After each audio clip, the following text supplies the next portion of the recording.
A magic leverage is suddenly caught that move the veiled ineffable's timeless will. A prayer, a master act, a king idea can link man's strength to a transcendent force. Obviously, then a miracle is made a common rule.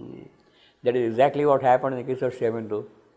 The moment he started following the Gita's yoga, things started happening in a totally different way, beyond anybody's imagination, beyond anybody's comprehension.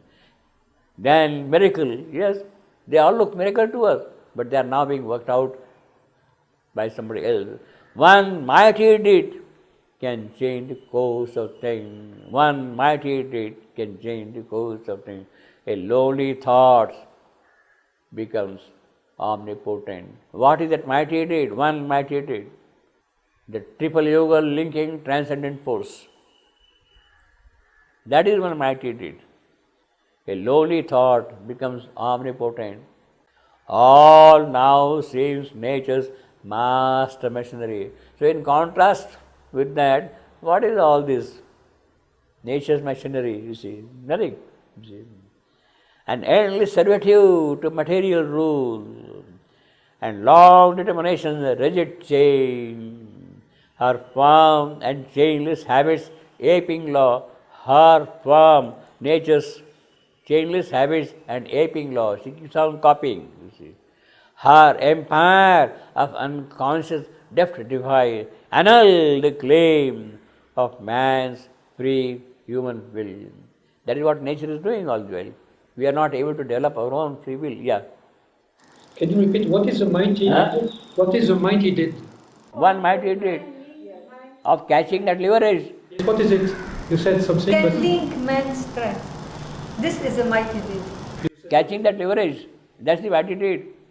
No, see, then miracle is made. They come and see what appears to us as a miracle. It's not really a miracle because it is something. See, Shaman, the way the court case went on, you take the historical fact itself. How it happened, it's a miracle. But it's not really a miracle. It started getting worked out in that manner. One mighty deed. What is that mighty deed? That he got the leverage in his hand and went by that mighty deed of accepting the Gita's yoga, by following the Gita's yoga. Shivananda says, I was following the Gita's yoga, and that brought the transcendent force in his possession. That is mighty deed. A lowly thought becomes omnipotent. All now seems nature's mass machinery, an endless servitude to material rule, and long determination's rigid chain, her firm and chainless habits aping law, her empire of unconscious depth divide. Her stands of course for nature. Depth divide, annul the claim of man's free human will. He too is a machine, he, man. Is a machine, machine. Keeps on doing mechanically things, you see. Yeah, we think we have got a free will, but we really don't have free will at all. We don't have, the free will comes only when you are free of nature, free of external nature, free of your ego sense. When only that goes away, then your free will comes to exist. Until then, there is no free will at all. You see. A piston brain pumps out the shapes of thought. Well, that is how it keeps on. You keep on manufacturing thoughts and ideas. Mental manufacture. You see. A beating heart cuts out emotions more. Well, this is what man is. You see.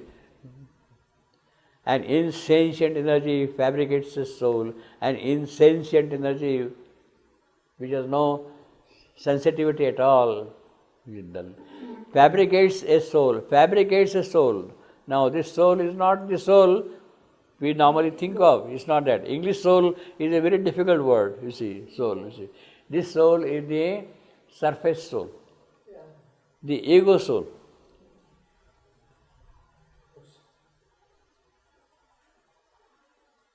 We say, what a poor soul this fellow, you see that. And instantly he fabricates his soul. Or the figure of the world reveals the sign of a tight chance repeating her old steps in circles around matter's binding pole. A random series of inept events. So all appears to us random, scattered, without any connection anywhere at all. To which reason lends elusive sense. Yeah, then we start connecting, this happened like that, that happened, but that is also an illusion by itself. We try to rationalize all the things which have happened, but then that itself is fooling ourselves in a certain sense, you see, is here. Or the empiric life's instinctive search, empiric based on experience, instinctive search, or a vast ignorant mind, colossal work. Now he is giving some example, a random series of inept events to which reason lends elusive sense, or either that or the empiric life's instinctive search. What is here? An empiric life. What is here? Vast ignorant mind's colossal work. A random series of inept events to which reason lends is here. That is here. The series is here. Or the empiric life's instinctive search. But, well, so there is really no knowledge as long as we live in a surface soul. We are tied to the binding post of matter. Now, in circles around matter's binding post, around matter's binding post. That is what we are. We are tied by the laws of matter. Actually, in the Rigveda, there is a description of the sacrifice of a rishi, Sunashepa. His name is Sunashepa. He is tied to a post with a triple cord, and then a sacrifice is performed on him. Binding post, he is tied, the rishi. Now that is of course very symbolic. He is tied to a post, and then the sacrifice is performed. Otherwise he cannot burn there, you see, sacrifice. Yajna, Ahuti, he is thrown into the flame, you see. Huh? Cannot run away. Well, it is of course a way of speaking, it's a language, it's a very powerful, very beautiful language, a daring language also. He is tied to a pole. In other words, man, the seeker, the person who is in search of spiritual truth in the right earnestness, he is bound by the triple cord of lower nature, the mental, the vital, the physical. He is bound, and unless you burn those cords, you burn yourself from those things, you cannot become free. You cannot become free. So that is the sacrifice of Sunashepa, binding pool, a random series of inept events to which reason lends elusive sense is here, or the empiric life instinct serves, or a vast ignorant mind, colossal world. But wisdom comes. So that is always a assuring word. In fact, that is the style of Sri Aurobindo. He will give all the negative descriptions, and then he will suddenly say, wait, there is something better, something good also present here. But wisdom comes in spite of all that thing. And vision grows within. Then nature's instrument crowns himself her king, himself. Man, her king. He becomes her master. He becomes her master, her king. He feels his witnessing self and conscious power. Now he has come to the witnessing self.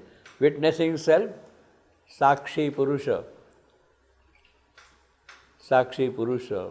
and conscious power, obviously, Chaitya Purusha. He feels his witnessing self and see, until now it was a fabricated soul.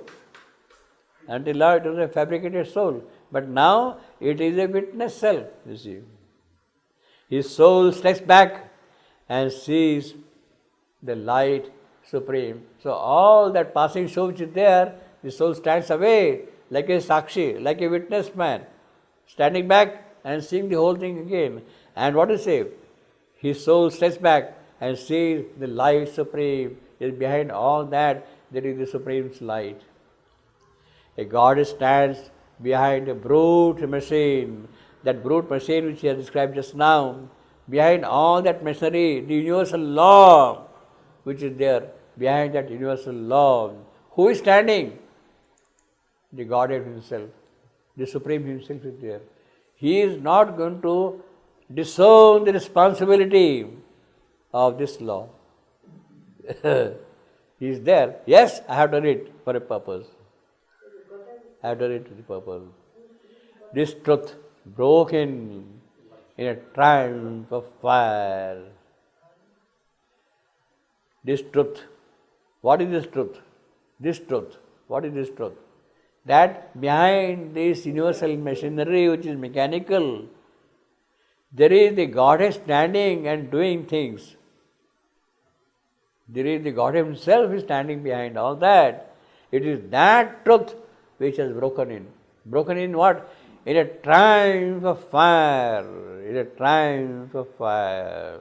What a line. This truth, you see, the line is, this truth, I am broken, trucky, in a Pyrrhic triumph, trucky, of fire, I am. What a beautiful rhythm, you see. This truth broken in the triumph of fire. And see the rhythm also. See, here you have got fire, you have got off, you have got F here, alliteration, and then of course there is everywhere R, R, R, R, R, alliterations, you see. This truth broken in the triumph of fire. And in addition to that, T and T. What a rich line this one, you see, in terms of sound of the words, you see. This truth broken in a triumph of fire. A victory was won for God in man. The deity revealed is hidden face. This Godhead is standing now unconcealed. He is standing in front of you. Yes. So Savitri sees now the entire panorama. Who is behind all the scene? He is there. She has got that vision now. So that is the power of the magic leverage, you see. She has gone all the way up to see the meaning, the purpose behind the whole thing. That after all this creation, this work, although it looks to you this, that, bad, good, etc., but there is the Godhead behind all that. There is the Godhead behind all that, you see. This truth broken in the triumph of fire. A victory was won for God in man.